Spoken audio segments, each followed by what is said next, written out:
Guru itu beban negara. Dari video singkat yang telah diputar tadi, terlihat bahwa mantan Menteri Keuangan yaitu Sri Mulyani mengatakan bahwa guru adalah beban negara. Namun kenyataannya, di era digital sekarang, kita tidak bisa langsung mempercayai apapun yang kita lihat dan apapun yang kita dengar, karena tidak semuanya mencerminkan kenyataan. Profesi guru yang berperan penting bagi masa depan bangsa justru seakan-akan dijatuhkan dalam peristiwa ini. Banyak warganet mengemukakan pendapatnya melalui Instagram mereka, Facebook maupun Twitter, di mana mereka mengatakan hal-hal seperti ini.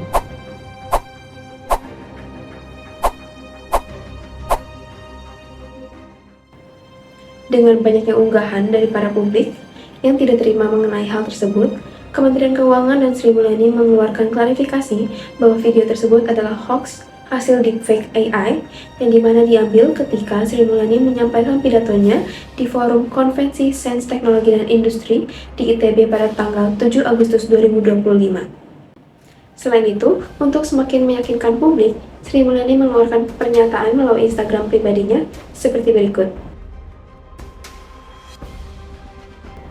Dengan postingan yang menyeret nama Sri Mulyani ini, membuktikan bahwa satu postingan saja yang belum tentu diketahui kebenarannya mampu mengubah persepsi publik terhadap pemerintah dan mengurangi kepercayaan publik terhadap pemerintah. Oleh karena itu, Pancasila di sini berperan sebagai pedoman moral, sumber hukum, dan arah pembangunan dalam menghadapi transformasi di ruang digital. Tentunya kasus ini relevan dengan kehidupan masyarakat sekarang karena kita dihadapi dengan era post-truth di mana emosi lebih sering mengalahkan fakta. Teknologi AI semakin kita gunakan dan semakin mudah kita gunakan, sedangkan kepercayaan publik terhadap pemerintah semakin menurun. Hal ini menyebabkan media sosial telah menjadi arena utama dalam pembentukan opini publik. Kasus ini tentunya bertentangan dengan sila-sila Pancasila, contohnya sila kedua yaitu kemanusiaan yang adil dan beradab. Sri Mulyani sebagai Menteri Keuangan telah menjalankan kewajibannya dalam mengatur ekonomi negara, mengelola sumber daya, dan juga memberikan informasi yang sangat informatif ketika ia mengunjungi ITB. Oleh karena itu, ia berhak untuk mendapatkan kepercayaan publik yang lebih serta penghormatannya atas kewajibannya.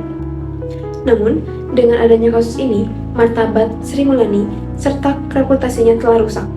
Selain itu, sila ketiga yang mengharuskan adanya persatuan justru menimbulkan perpecahan oleh karena kasus ini antara pemerintah dan juga masyarakat. Selanjutnya itu sila kelima, yaitu keadilan sosial bagi seluruh rakyat Indonesia tidak diterapkan dalam kasus ini.